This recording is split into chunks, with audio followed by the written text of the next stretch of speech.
Spill the three. Kill the three. Yeah. So, Oh, you're right. Oh, ikaw naman to.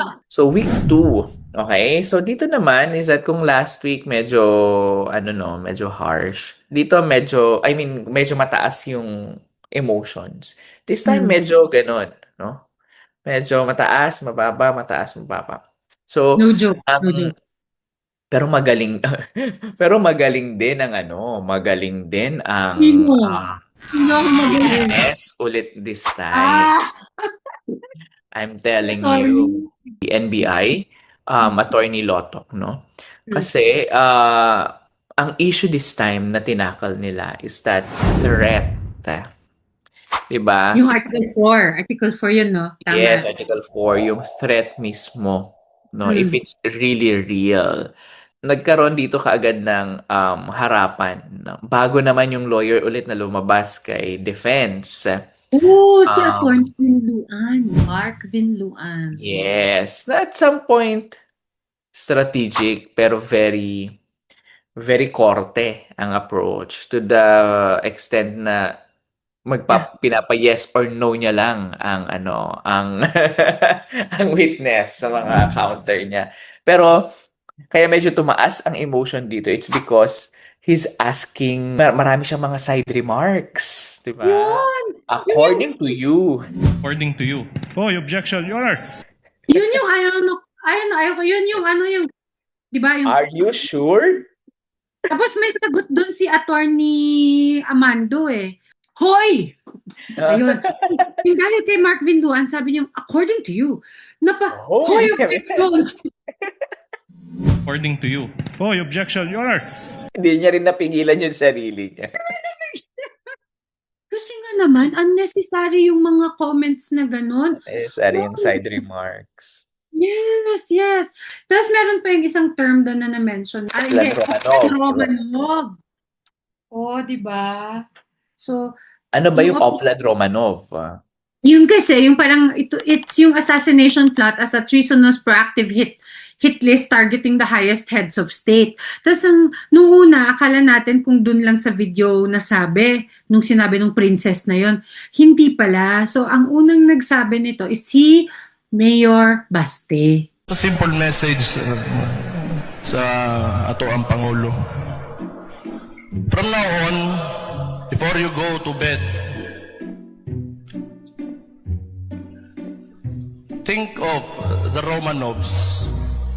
Diba? Mm. If you remember the Romanovs, da da da da da da. So it's defined as purely internal defensive contingency. Ano daw, yun yung defense, yun yung sabi ng defense. Sabi nila, hindi, purely internal defensive contingency layout meant to trigger only if the VP was assassinated first. Yun daw ang depensa nila. Like, okay, Pero fine. mabilis pumick up ang ano, ang prosecution team dahil ang sabi ni Sarah is kumausap na ako, 'di ba? She Yun. already contacted and she confirmed, 'di ba? Yun yung sinasabi niya, yung no joke, no joke. So No joke. meaning yung statement niya is not triggered by the outburst of Attorney Zulaika. No, no, So, no, no. 'di ba, nangyari na kumontak na siya even before the Zoom. Yeah. Doon naman walang balik ang defense team. So, Oo. yun naman is that magaling yung NBI because diniscuss niya kung paano nila kina-categorize ang threat at kung paano nila nalalaman na there's really threat. Yeah. May two elements nga raw, test silang ginagawa. Ginastify niya na there are two tests that they did to Hmm. see if there's really threat, no? So, yung first is the dangerous tendency rule.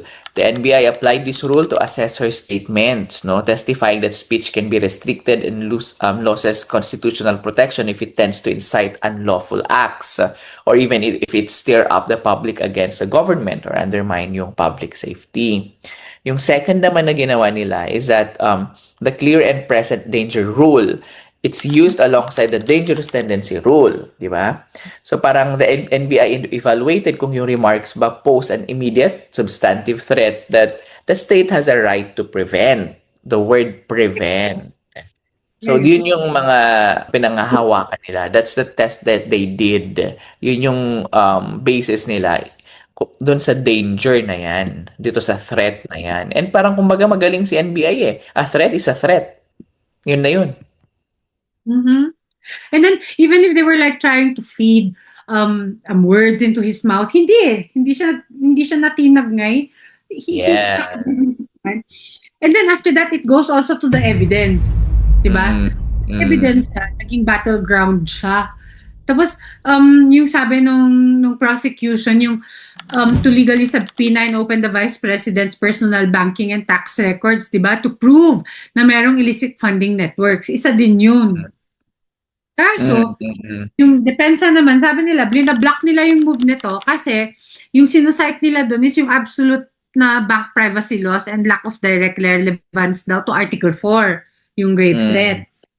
Oo. So, yun din yung isa na naging contention ng dalawang sides, diba? Pero ang maganda kasi dyan is that mas napatunayan that a threat is a threat. Na kahit pinaikot-ikot nila si attorney, Yun rin eh, threat pa. yeah, magaling siya sumagot, di ba? Actually, tinanry pa siyang i-break ni Senator Judge Robin Padilla dun sa part na tinatanong niya if ang case ba ay isa ito sa mga highlight din ng week 2 na bakit parang hindi ba daw hinaharap ang kaso, parang ganon.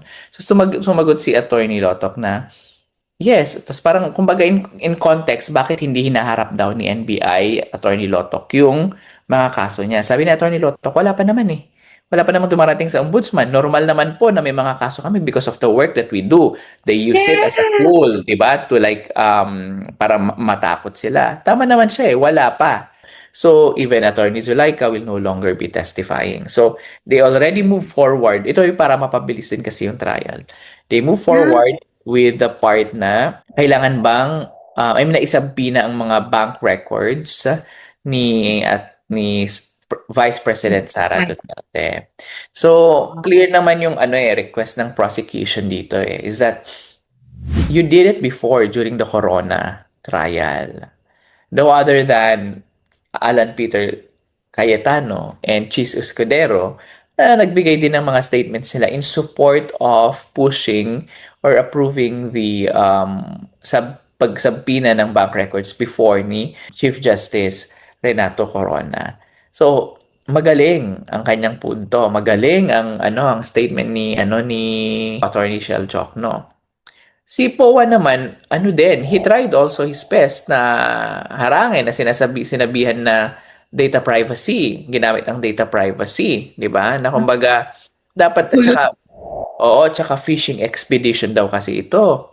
Na malumanay din. Tinapatan niya yung level ni Attorney Shell, which I also admire from Attorney POA. Na parang, maayos, dire-diretso. Kumbaga walang pambabastos, walang side remarks. Dapat yung mga senator judges should be approaching this, as objectively as possible. Nakakatakot minsan yung iba sa kanila is parang lawyer na rin sila. Yeah. Papaka-lawyer na sila. Beyond the name, let's see if saan tatayo ang ating mga senator dun sa part ng katotohanan, transparency, accountability. So we really need to make sure that we keep an eye to this impeachment.